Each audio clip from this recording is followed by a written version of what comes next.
আজ বানাবো ভোলা মাছের ঝাল।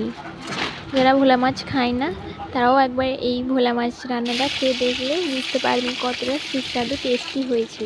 কীভাবে বানাচ্ছি চলো বন্ধুরা আপনাদের আমি দেখাবো।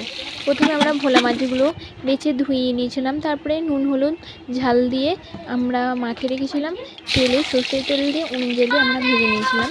তারপরে আমরা কড়া বসিয়ে দিয়েছি, এবার মাছটা রান্না করব। তেল দিয়ে দিলাম, পেঁয়াজ কুচনা দিলাম, লঙ্কা দিলাম, ধনে পাতা দিলাম, টমেটো দিলাম। এবার আদা বাটা দেব, রসুন বাটা দেব। এবারে আমরা ভালো করে এটা নাড়িয়ে নেব। এবার আমরা একটু পেঁয়াজ বাটা দিয়ে নেব। এবার আমরা 1 চামচ লবণ দিলাম। এবার আমরা ফের আবারও ভালোভাবে কষে নেব। আবার 2 চামচ হলুদ গুঁড়ো দিলাম, 2 চামচ ঝাল গুঁড়ো দিলাম, 1/2 চামচ কাশ্মীরি লঙ্কা দিলাম। ফের আমরা ভালোভাবে আবারও কষে নিলাম। এবার আমরা একটু জিরে গুঁড়ো দিয়ে দিলাম, ভালোভাবে কষে নিলাম। এবার আমরা সামান্য পরিমাণ জল দিয়ে নেব। জল দিয়ে নিলাম, ভালোভাবে কষেও নিলাম। এবার আমরা সর্ষে জিরে বাটা একসাথে আমরা সর্ষে জিরে বেটে রেখেছিলাম, সেটা আমরা এবার দিয়ে দিলাম। দিয়ে ভালোভাবে আবারও আমরা কষে নিলাম। দেখতেই পাচ্ছেন বন্ধুরা কতটা সুন্দর লাগছে ভোলা মাছের ঝাল রঙটা, কালারটা।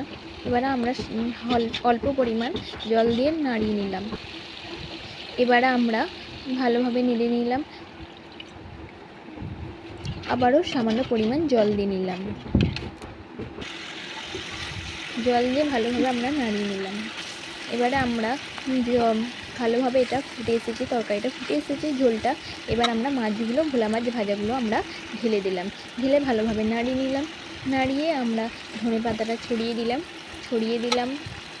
এবার আমরা একটু ওটা চাপা দিয়ে রেখে দেব, 2 মিনিট চাপা দিয়ে রেখে দেবো। 2 মিনিট হয়ে এসেছে।